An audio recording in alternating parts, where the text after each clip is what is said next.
वालेकुम दोस्तों, मैं उम्मीद करता हूँ कि आप सब खैरियत से होंगे। तो आज का वीडियो इसके अंदर हम एक इम्पोर्टेंट क्वेश्चन को डिस्कस करने वाले हैं। ड्राइंग वगैरह पर जाके इसे शुरू करते हैं। वो कहता है कि क्या होगा अगर इस दुनिया से तमाम के तमाम डीकम्पोजर जो है वो वैनिश हो जाए। वैनिश किस तरह से हो, या तो कोई कुदरत से ऐसा खेल खेले कि वो इस दुनिया से मिट जाए, या इंसान की एक्टिविटीज की वजह से वो किसी न किसी तरीके से दुनिया से खत्म हो जाए, तो इसका इंसान के ऊपर क्या असर पड़ेगा। तो डीकम्पोजर आपने याद रखना है, ऐसे लिविंग क्रिएचर होते हैं जो डेड बॉडीज ऑफ प्लांट और एनिमल्स पे क्या करते हैं, डिपेंड करते हैं। अगर ये दुनिया से खत्म हो जाए तो पहला नुकसान ये होगा कि आपके पास डेड बॉडीज के ढेर लग जाएंगे।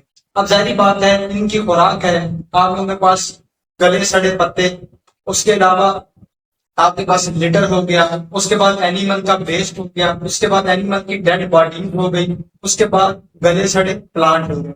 जब ये नहीं रहेंगे तो ये गली सड़ी चीजें आपके पास क्या होंगी, हर तरफ इनके आपको ढेर नजर आएंगे। दूसरा जो है फ्री स्पेस, आपके पास क्या होगा, फ्री स्पेस की शॉर्टेज हो जाएगी।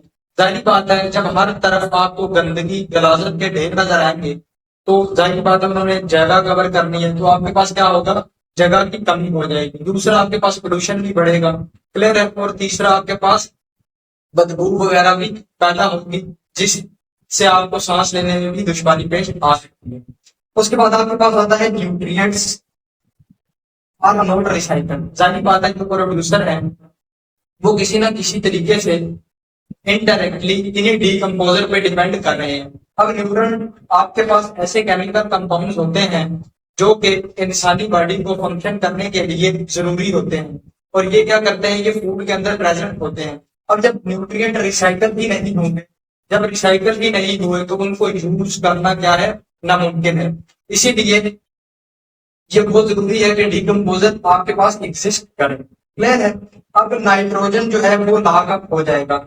जाहिर बात है, ऑर्गेनिक मैटर आपके पास एक मरा पड़ा है, अब वो रिसाइकल नहीं हो रहा है, नाइट्रोजन उसके अंदर मौजूद है। अब जब उसके अंदर नाइट्रोजन मौजूद है, अगर उसके अंदर ही रहा तो उसका कोई फायदा नहीं है।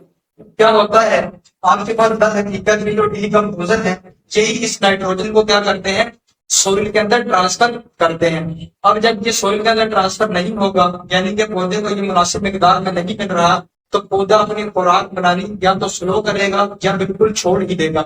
जब अपनी खुराक बनानी बंद करेगा तो इससे इंसानों के लिए बहुत ज्यादा मसला होगा, क्योंकि इंसान अपनी ज्यादातर खुराक पौधों से हासिल करते हैं, क्लियर है। उसके बाद आपके पास जो है कार्बन साइकिल क्या करेगा, या तो स्लो करेगा या स्टॉप डाउन हो जाएगा। अब कार्बन साइकिल क्या है, कार्बन साइकिल ये है कि कार्बन कैसे मूव करती है हमारे एटमॉस्फेयर से ओशंस के अंदर, ह्यूमन रिसोर्सेज के अंदर, उसके अलावा बाकी तमाम एक्टिविटीज के अंदर कार्बन किस तरह से रोल प्ले करती है। जब कार्बन साइकिल स्टॉप हो जाएगा तो ये इंसान के लिए काफी मसला क्रिएट करेगा। तो इसीलिए डीकम्पोजर का होना बहुत जरूरी है। और आपने ये भी नोट किया होगा कि कैसे एक अनदेखी चीज आपकी आपके लिए लाइफ को असेंशियल बना रही है। अब ये जो डीकम्पोजर है, ये बेसिकली आपके पास बैक्टीरिया और फंगस ही होते हैं, जिनको हम लोग माइक्रोस्कोप के थ्रू तो देख सकते हैं, आम इंसानी आंख से देखना इनको क्या है, बहुत मुश्किल होता है। तो इसीलिए अल्लाह की पैदा की हुई तमाम नेमतों की ना सिर्फ कदर करें बल्कि अल्लाह का शुक्र अदा करें कि वो कैसे छोटे छोटे कीड़ों या जानदार के जरिए हमारी जिंदगी को इस दुनिया में पॉसिबल बनाए। तो आज की वीडियो तक के लिए यही, नेक्स्ट वीडियो तक के लिए इजाजत दीजिए। अल्लाह हाफिज़।